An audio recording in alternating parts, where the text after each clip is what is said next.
طه ما أنزلنا عليك القرآن لتشقى إلا تذكرة لمن يخشى تنزيلا ممن suffisait de s'appeler Tabliri pour transmettre, si ça, les noms suffisaient, les appellations suffisaient, bah je m'appellerais le pieux, ça suffirait pour être pieux. Mais c'est bon, tu fais déjà beaucoup, regarde les autres, c'est pire que toi. Mais quand la personne est forte, il le pousse dans l'exagération. Et cette exagération, on ne le retrouve pas que chez certains, pour pas généraliser bien sûr, soufis, mais on retrouve chez beaucoup de tendances, pour ne pas dire sectes, en islam. Certains disent on est le groupe sauvé parce qu'on s'appelle Salafi. Donc comme on s'appelle Salafi, on suit les Salafs. Donc c'est nous le groupe sauvé. Et tout le monde prétend on est sur la lumière, sur la vérité. Ok, si ça suffisait de s'appeler Salafi pour suivre les Salafs, si ça suffisait de s'appeler Tabliri pour transmettre, si ça, les noms suffisaient, les appellations suffisaient, bah je m'appellerais le pieux, ça suffirait pour être pieux. Vous voulez voir s'il y a un groupe, entre guillemets, alors que nous on fait partie du groupe des musulmans. C'est lui qui vous a nommé les musulmans. Ni Ikhwani, ni Tabliri, ni Salafi, ni... Oui, certains vont dire on est obligé d'avoir cette appellation pour se différencier des autres groupes. Oui, mais le problème que quand ton appellation, elle ne sert plus à te différencier, mais à créer la zizanie et la discorde, et à faire fuir quelquefois plutôt que réunir, eh bien délaisse le nom et à travers ton comportement gagne les cœurs comme le faisaient les Sahaba. Alors, un frère, regardez, il m'a mis ce commentaire sous une de mes vidéos où j'ai rétablissé la vérité sur Rachid El-Jay, où il y a eu beaucoup de mensonges sur lui, et dont par la grâce d'Allah, j'ai pu être témoin sur une situation qui le dédouane de tout ce sur quoi il était accusé par rapport à l'État, ainsi de suite. Maintenant, il nous dit... Mais oui, mais Rachid El-Jay ne se dit pas lui-même salafi alors que les salafs, c'est les premières générations. En fait, vous n'avez rien compris. Il faut comprendre le fond et pas vous arrêter à l'apparence. Excuse-moi, je parle pas à toi, mon frère, hein, je parle à tous les gens qui ont eu cette mauvaise compréhension et certains le font volontairement. Rachid El-Jay n'a jamais dit qu'il ne suivait pas les compagnons du prophète Ali sallam, leurs élèves et les élèves de leurs élèves. Pas du tout.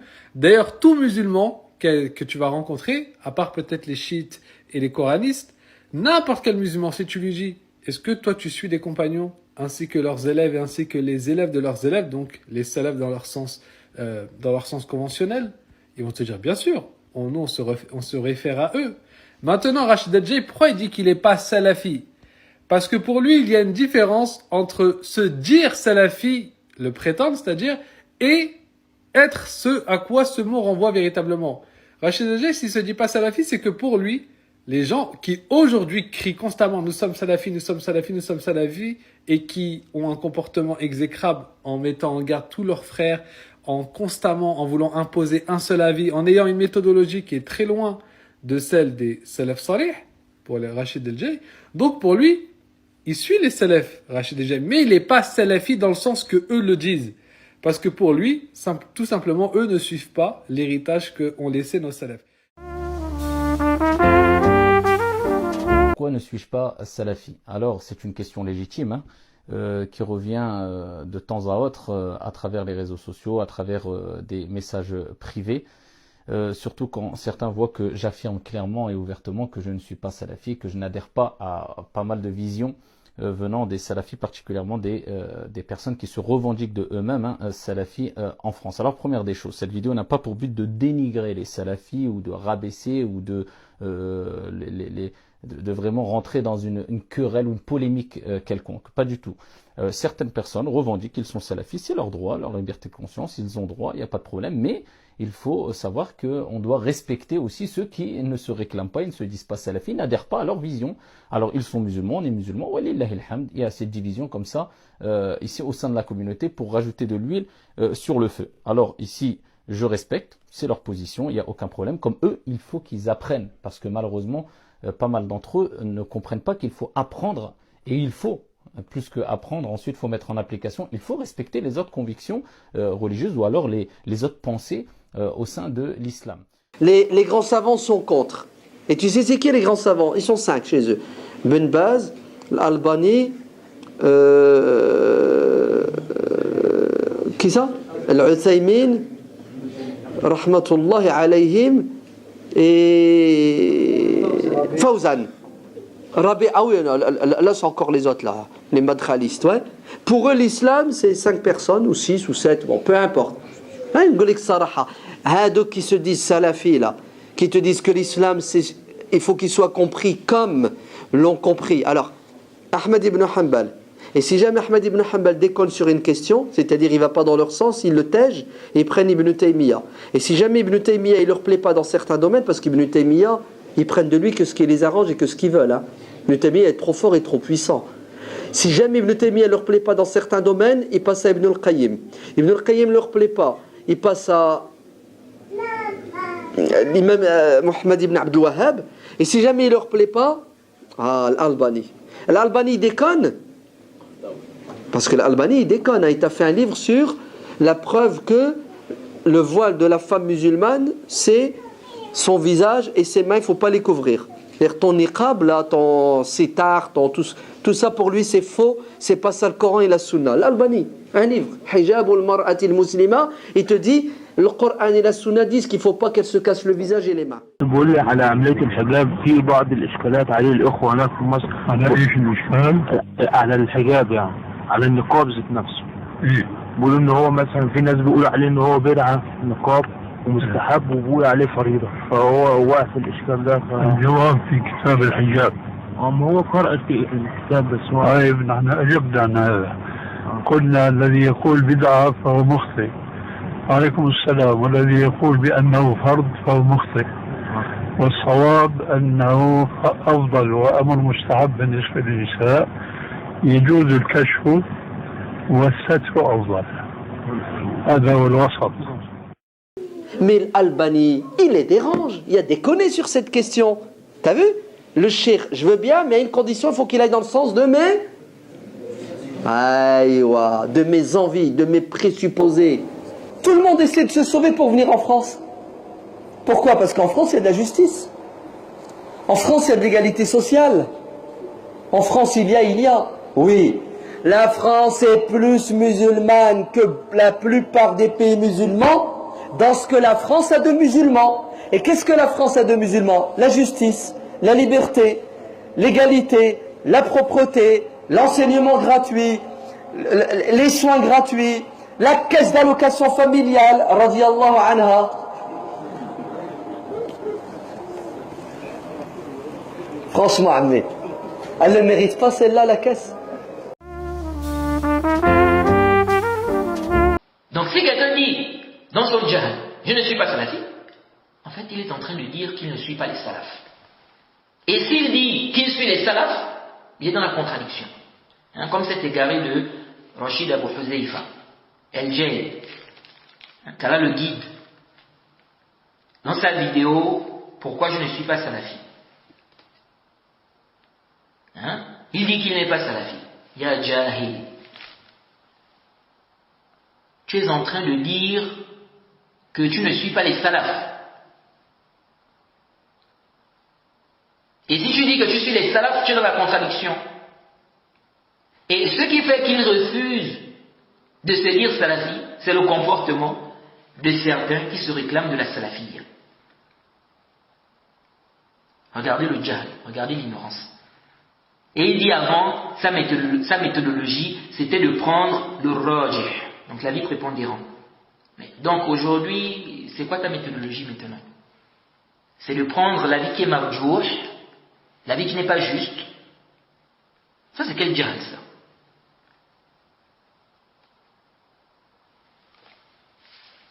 Si avant, toi tu n'avais pas bien compris c'est quoi la salafiyya, mais ça c'est ton problème. Mais ne viens pas faire comprendre aux gens que non, la salafiyya n'est pas bien. Parce que toi tu avais mal compris. Si tu étais quelqu'un qui se contentait de prendre, par exemple, l'avis de tel savant contemporain, et tu croyais que c'est ça la salafiyya. Maintenant aujourd'hui tu t'es rendu compte que non, en fait, on n'est pas obligé de prendre l'avis de tel savant. On doit suivre les adillah et tout ça. On peut suivre par exemple l'imam Malik, l'imam Shafi'i, l'imam Abu Hanifa, l'imam Ahmed. On suit les arguments, etc. Si maintenant tu as compris cela, mais ça ne veut pas dire que la salafiyya, c'était quoi? C'était de prendre l'avis de tel savant contemporain. C'était pas ça la salafia. Donc, toi-même, tu as déjà, c'est-à-dire, tu t'es fait, c'est-à-dire, si tu étais dans une mauvaise voie, ou si tu avais mal compris les choses, ça c'est toi qui avais mal compris. Pourquoi tu veux mettre ça sur la salafia? Et si tu étais autour des gens qui comprenaient mal, et ce sont eux qui ont mal compris, pourquoi tu veux mettre ça sur la salafia? Si vraiment tu connais, qu'est-ce qu'un salafi? Est-ce que tu dois refuser d'être salafi à cause du comportement de certains ignorants qui se réclament de la salafia? Si tu connais réellement qu'est-ce qu'un musulman, et tu sais que le musulman est sur la vérité, as-tu le droit de refuser d'être musulman à cause du mauvais comportement de certains musulmans? Tu es encore à ce stade de compréhension? Hein, Rachid?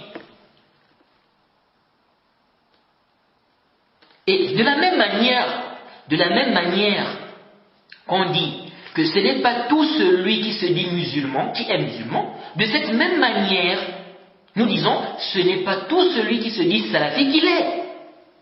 Ce qui est pris en considération, ce sont les réalités des choses et non les simples prétentions. Tu peux dire que tu es salafi, crier cela tous les vendredis sur le minbar, si en réalité tu ne suis pas les salafs, tu es un mubtadi'un bol. Tu es un mubtadi'un bol. Tu es un innovateur égaré. De même, tu peux dire par ton ignorance que tu n'es pas salafi, car tu as mal compris. Tu as mal compris ce que ça veut dire, donc ce que veut dire le terme salafi, ou tu ne connais même pas ce que ça veut dire, mais si en réalité tu suis les salafs salih, tu es salafi, que tu le veuilles ou pas. Mais si tu connais ce que ça veut dire salafi, tu es convaincu que salafi veut dire suivre les salafs, et donc suivre le Coran et la Sunna, donc suivre les salafs salih, et donc suivre le Coran et la Sunna, la compréhension des salafs. Malgré cela, tu dis que tu n'es pas salafi, alors on te considérera comme tel. Tu n'es pas salafi. Et quelqu'un qui a bien compris le sens du terme salafi, et qui dit qu'il suit les salafs, et qui en réalité suit les salafs, il ne peut pas refuser le terme salafi. Sauf s'il le fait par peur, pour éviter un mal là où il vit, par exemple, comme le cas de quelqu'un qui est dans un endroit où si tu dis que tu es salafi, on va t'arrêter, on va t'enfermer, ou bien on va te frapper, on va te tuer. Des cas comme ça. Donc lui, il va refuser cette appellation par la bouche, mais dans son cœur, il reconnaît qu'il est salafi. Vous voyez? Ou bien quelqu'un qui a un double langage. Il fait de l'hypocrisie. Mais quelqu'un qui n'a aucune contrainte, qui ne joue pas avec son digne, qui n'a pas un double langage, il n'a aucun problème. Il n'y a aucun problème. Il a bien compris le sens du salafi. Il suit réellement les salafs. Il ne peut pas être contre l'appellation salafi abadan. Abadan. Être salafi est un honneur. Marchons, marchons, qu'un sang impur abreuve nos sillons. Allahu Akbar! Vive la France! Vive la République! Ya Allah, fais-moi mourir salafi. Ya Allah, fais-moi mourir salafi. Ya Allah, fais-moi mourir salafi. La hawla wa la quwwata illa billah. Que pour moi, en fait, la musique, c'est comme une forme de thérapie. Et je dirais même que la musique, elle m'aide à stimuler ma spiritualité. Pour ceux qui ne savaient pas, Ismaël Mounir a bel et bien quitté l'islam. Il ne voulait pas l'annoncer clairement, mais il l'a montré petit à petit en reniant les hadiths, puis le Coran, en mettant en avant des apostats dans ses podcasts, en disant que l'islam d'aujourd'hui est fabriqué de toutes pièces, etc. D'ailleurs, il est probable que c'est lui-même qui a supprimé sa chaîne YouTube dans laquelle il avait des centaines de milliers d'abonnés et dans laquelle il se disait encore musulman à l'époque. Wallahu a'lam. Et il en a fait une nouvelle où il repart de zéro et où là, il prône l'apostasie. Donc, concernant ses abonnés, eh bien, celui qui est abonné juste comme ça, sans adhérer à ce qu'il dit, comme on trouve des musulmans qui s'abonnent à des chanteurs ou des footballeurs chrétiens mais sans les aimer pour leur religion, eh bien, ceux-là, si on peut, il faut les avertir que c'est haram et qu'ils risquent leur religion à l'écouter. Mais quant à ceux qui sont abonnés à lui car ils agréent ce qu'il dit, eh bien, ce sont des mécréants comme lui. Nas'alullah al-thabat wa husn al-khatimah wa sallallahu ala nabiyyina Muhammadin wa ala alihi wa sahbihi ajma'in.